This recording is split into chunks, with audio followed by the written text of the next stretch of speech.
In 1940, a British CID inspector quietly trails his own wife through the rain-slicked streets of Calcutta to a clandestine meeting.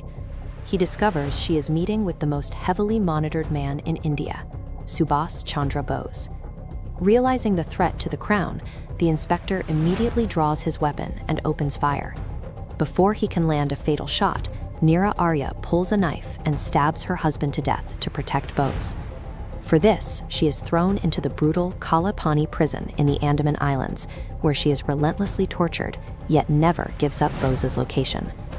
The severity of Arya's incarceration underscored the stakes for everyone in Bose's orbit. Within India, the British surveillance net had become so invasive that every secret contact risked a lethal confrontation.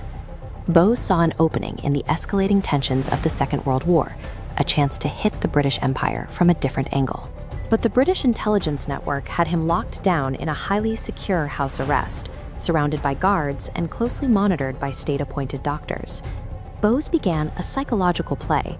He stopped speaking, barely moved, and feigned a debilitating illness.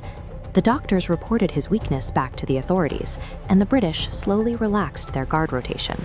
Once the perimeter softened, he slipped into the night disguised as Mahan Ziadin, a traveling insurance inspector wearing baggy trousers and a Turkish cap.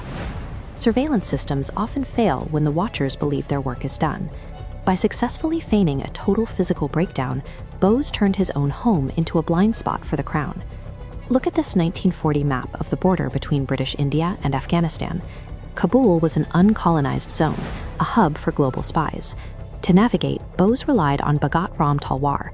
Codenamed Silver, he was a quintuple spy, secretly reporting to London, Moscow, and Berlin. Because Kabul was crawling with informants, Bose completely erased his identity. He disguised himself as a deaf-mute Pathan on a medical pilgrimage, ensuring he would never accidentally speak and expose himself.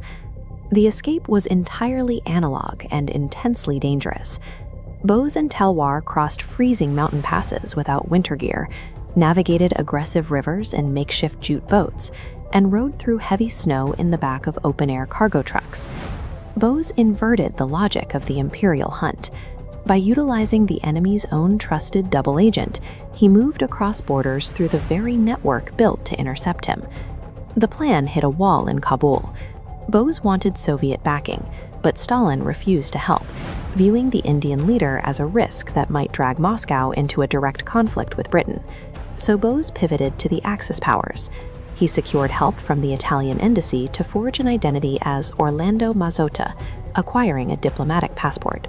This new cover allowed Germany and Japan to coordinate a highly classified mid-ocean submarine transfer, moving Bose across hostile, bomb-patrolled waters from Europe to Southeast Asia.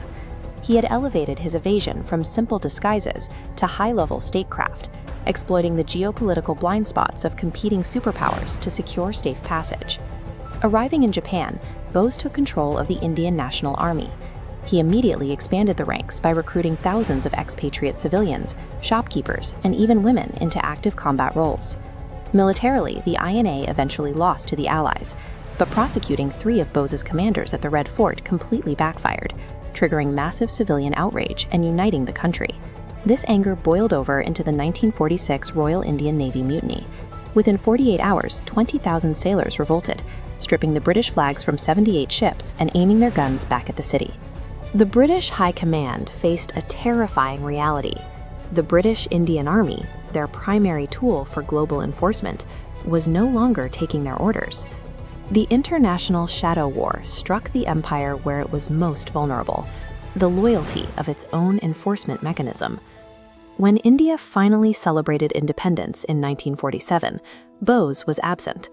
The official narrative claimed he had died in a plane crash at a Taiwanese airport in August of 1945. However, the Mukherjee Commission investigated this claim. They found official Taiwanese records confirming no planes crashed at that airport between August 14th and 18th, 1945. Furthermore, the medical paperwork associated with the event contained a massive discrepancy.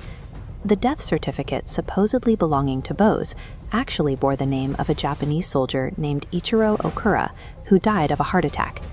Today, political leaders treat his alleged ashes stored in Japan with extreme caution. Accepting them as real closes the case, and there is lingering fear that foreign governments hold classified files definitively disproving the crash narrative. Subhas Chandra Bose spent years navigating the global intelligence networks, only to leave behind one final, unsolved discrepancy. He stepped out of the official record, leaving a collapsing empire to reckon with his ghost.